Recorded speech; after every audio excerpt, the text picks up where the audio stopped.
Hello friends, तो कैसे हैं आप लोग। आशा करता हूँ ठीक ही होंगे। फ्रेंड्स, आज मेरे पास फिर से एक स्टडी आया है जो सैमसंग M23 जो M23 मॉडल है। फ्रेंड्स, इसमें प्रॉब्लम है कि ये फ़ोन जो है लोगों के रीस्टार्ट हो रहा है, बार बार लोगो रीस्टार्ट जैसे सैमसंग लिखा है और उसके बाद रीस्टार्ट हो जा रहा है। फ्रेंड्स, चार्जिंग पे भी लगाने पे भी सेम कंडीशन है। कई बार ऐसा भी होता है कि अगर बैटरी में प्रॉब्लम रहता है तो उस टाइम से भी ऐसा इशू आता है, लेकिन इसमें बैटरी से भी इशू नहीं है। और इसको डीसी मशीन पे भी अगर चेक करते हैं तो ये फ़ोन जो है ऐसे सैमसंग दिखा के और फिर से बंद हो जा रहा है। कई बार रुक रुक के रीस्टार्ट होता है और कई बार लगातार रीस्टार्ट होता है। तो एक बार इसको डीसी मशीन पे एक बार चेक कर लेते हैं। यहाँ पे देख सकते हैं कि डीसी मशीन पे एक बार इसको हम लगाते हैं और पावर बटन को प्रेस करते हैं, देखते हैं कि क्या सेम कंडीशन है। तो यहाँ पे डीसी मशीन पे भी सेम कंडीशन है। जो ऐसा फॉल्ट जो है सैमसंग के फ़ोनों में कई बार मतलब देखने को मिला है, और ये जो है सीपीयू से आता है। ऐसा फॉल्ट जो है सीपीयू से ही आता है। सीपीयू अगर ड्राई हो जाता है तो उस कंडीशन में ऐसा फॉल्ट आ जाता है। कई बार लोगो रीस्टार्ट होना, हैंग उन लोगो, ऐसा समस्या देखने को मिलता है। तो चलिए एक बार इसका जो है सीपीयू को जो है एक बार रिवॉल्विंग करते हैं।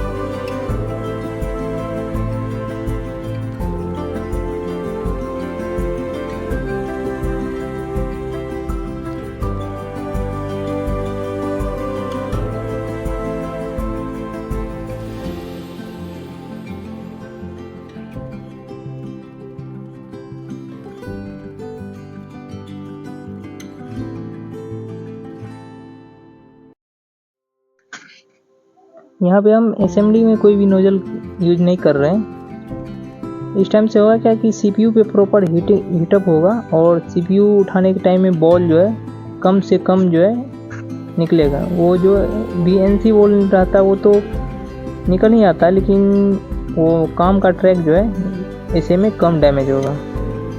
तो ऐसे में हीटिंग थोड़ा ज़्यादा करना पड़ेगा, थोड़ा ज़्यादा टाइम तक हमको सीपीयू को हीट करना पड़ेगा।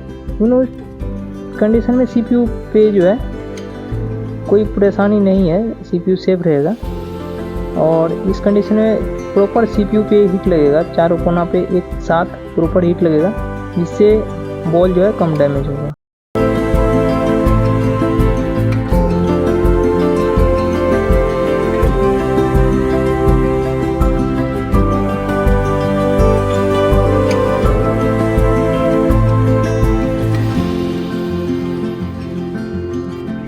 सीपीयू जो है बाहर आ चुका है और यहाँ पे क्या करेंगे तो थोड़ा सा पेस्ट डाल के और थोड़ा पीपीडी पेस्ट डाल के जो भी अंदर में पेस्ट पहले से जो वाइट पेस्ट इसमें सीपीयू के अंदर था उसको क्लीन कर लेंगे। और उसके बाद जो है इसको रोजिन और डिसोल्डर वायर से हल्के हाथों से जो है क्लीन कर लेना।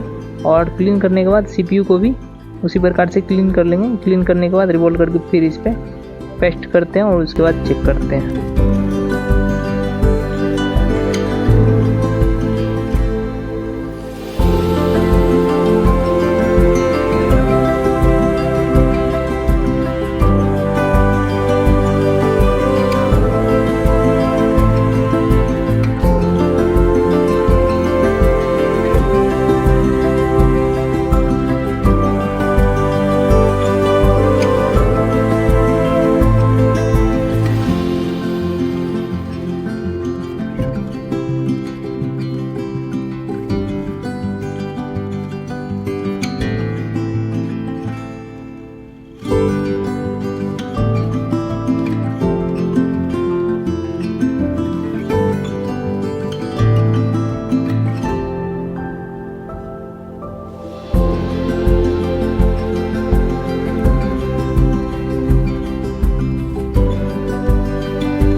यहाँ से CPU फाइनली जो है रिबोल हो चुका है। और यहाँ पे हम जो नोजल यूज करेंगे वो 12 mm का नोजल यूज कर रहे हैं। CPU बैठाने के टाइम में हम 12 mm का नोजल यूज करेंगे और बोर्ड को अच्छा से क्लीन कर देंगे, क्योंकि जितना ही नीट एंड क्लीन से काम होगा तो उतना सक्सेस का चांस बढ़ जाता है। क्योंकि अगर थोड़ा सा भी डस्ट पार्टिकल अंदर से रहेगा तो उस टाइम से CPU प्रॉपर नहीं बैठेगा, और CPU प्रॉपर नहीं बैठने के कारण जो है काम नहीं होगा, ऑन नहीं होगा, या अदरवाइज ऑन भी होगा तो कई और प्रॉब्लम आ सकता है। तो चलिए यहाँ पे हम CPU के अंदर में पेस्ट वूस्ट नहीं डालेंगे, क्योंकि CPU को जो है जिस टाइम से बॉल बनाए थे तो उसको सीधा करने के लिए हम पेस्ट डाले थे। तो अगर इसके अंदर पेस्ट डाल देंगे तो CPU जो है ऊपर में अगर हीटअप करेंगे ऊपर से तो CPU तैरना शुरू कर देगा। इसलिए अंदर में पेस्ट ना डालें, CPU के ऊपर ही पेस्ट डाल दें ताकि बॉल भी सीधा हो जाए और CPU बैठाने के टाइम में जो है वो प्रॉपर काम करे। तो यहाँ पे CPU जो है बैठ चुका है। थोड़ा सा पेस्ट दे करके इसको हल्का सा बाद में हिला देंगे। यहाँ पे हीटिंग जो है 320 पे हम CPU को पेस्ट किए हैं, क्योंकि हम यहाँ पे 183 डिग्री का जो है PVD यूज किए हैं, तो इसलिए 230 डिग्री पे ही हम CPU को पेस्ट किए हैं। अब यहाँ से थोड़ा सा क्लीन कर लेंगे, थोड़ा ठंडा, बोर्ड को ठंडा होने देते हैं और यहाँ से क्लीन करके और चेक करते हैं कि जो प्रॉब्लम था वो दूर हुआ या अदरवाइज और कहीं से इशू है इसमें।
यहाँ से फ़ोन को चार्ज में लगाया है और देखिए यहाँ पे चार्जिंग का लोगो आ चुका है। पहले जो था फ़ोन रीस्टार्ट हो जा रहा था, लेकिन यहाँ पे चार्जिंग का लोगो भी आ गया और परसेंटेज भी यहाँ पे शो कर रहा है। और एक बार देखते हैं, फ़ोन को ऑन करते हैं, देखते हैं फ़ोन प्रॉपर ऑन हो रहा है या लोगो पे या अदरवाइज और कहीं इसमें प्रॉब्लम है। तो यहाँ पे देख सकते हैं कि फर्स्ट लोगो आ चुका है, तो सेकंड लोगो तक का इंतज़ार करेंगे जब तक सेकंड लोगो नहीं आ जाता है। यहाँ पे फर्स्ट लोगो पहले भी आ रहा था, लेकिन फर्स्ट लोगो आके रीस्टार्ट हो रहा था पहले, लेकिन अभी लोगो आके रुका हुआ है। तो यहाँ पे सेकंड लोगो भी आप लोगों को दिख रहा है, सेकंड लोगो भी आ चुका है। यहाँ पे 100% जो है फ़ोन रिकवर हो चुका है, डेट रिकवर हो चुका है। तो फिर से मिलते हैं फ्रेंड्स किसी केस स्टडी के साथ, तब तक के लिए धन्यवाद।